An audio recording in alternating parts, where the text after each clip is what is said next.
Clark, step back, hits a three. With something to cheer about. The Indiana Fever, Caitlin Clark. What if I told you that the WNBA's biggest threat isn't coming from outside the league, but from within? A group of players is so upset with the commissioner, they want her gone. The reason? It all ties back to one rookie phenom, Caitlin Clark. Before we move on, I'd like to ask you a small favor. If you appreciate this content, please take a second to like this video and subscribe to the channel. Over 98% of you watch the videos without subscribing. It costs you nothing, but it makes a huge difference to us. So, did you click the subscribe button? Great! Thank you so much. Now, back to the video.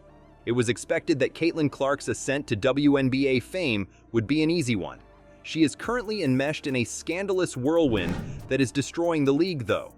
Why are some athletes demanding the head of the commissioner?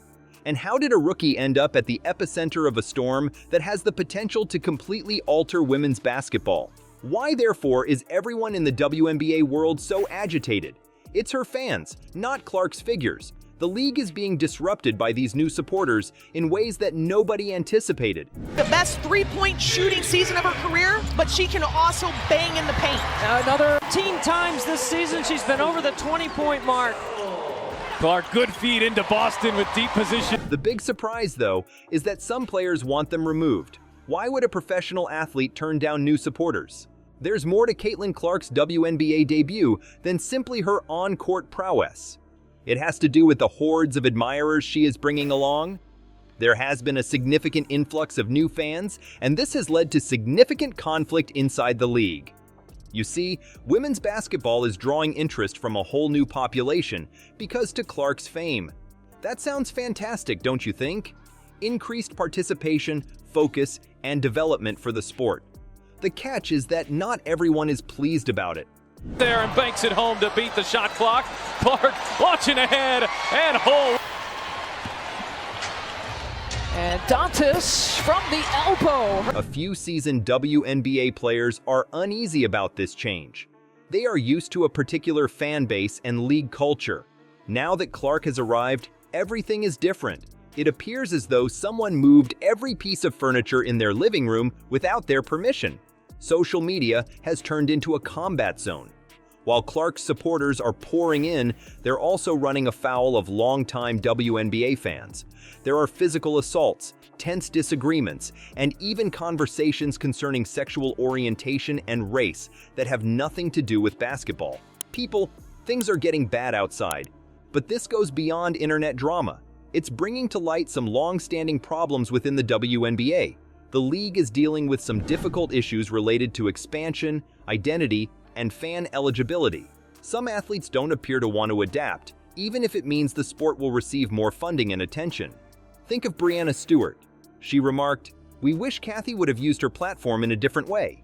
Become a fan of our sport for the new ones, lock in for everybody, but don't be disrespectful." That is quite blatant opposition to the new fan base. What does Clark have up her sleeve this time? Oh, she gets it to go. Maybe could have. The Fever on a 15-2 extended run from the end of the first quarter. Clark again.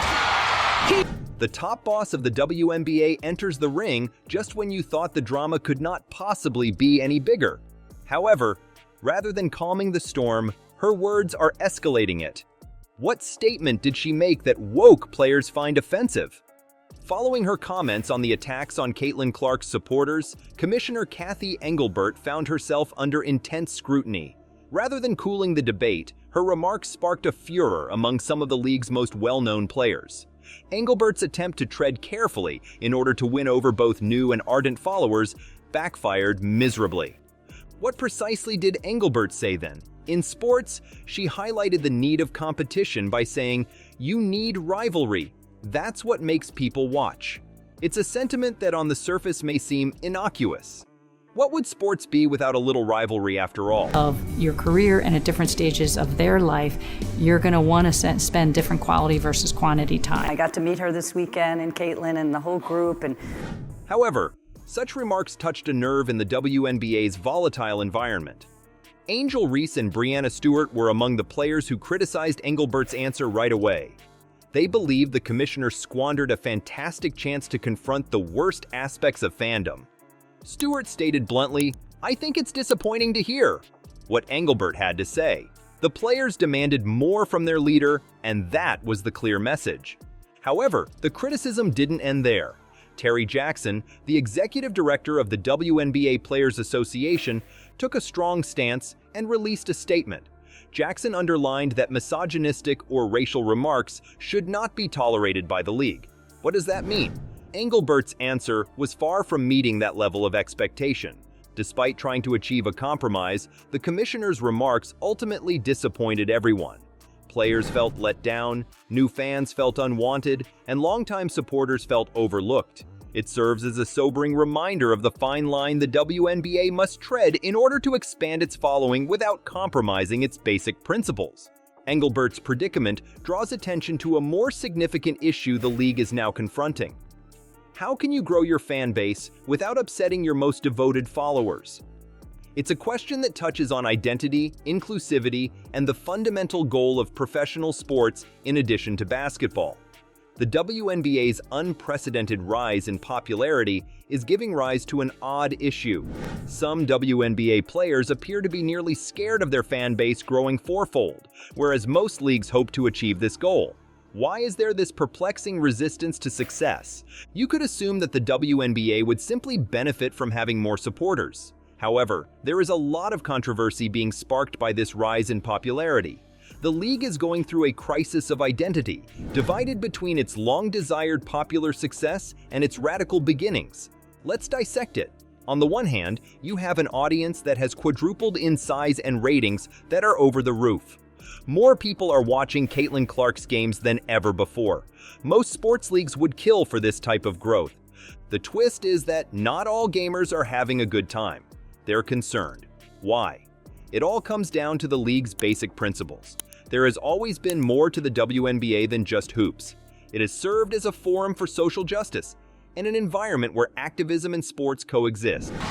It's always a learning laboratory when you're in the gym with these coaches in the W because they work so hard. Now that the number of new fans is growing, some players are posing serious queries. Will these new arrivals adopt the activist ethos of the league, or will they advocate for a WNBA that is more mainstream and only focuses on the sport? There is a conflict between two ideas of what the WNBA ought to be. Some envision a time when the league's popularity will approach that of the NBA and draw supporters from all backgrounds. The other worries about the WNBA's distinctive culture disappearing. Social media, locker rooms, and even the commissioner's office are all experiencing this strain.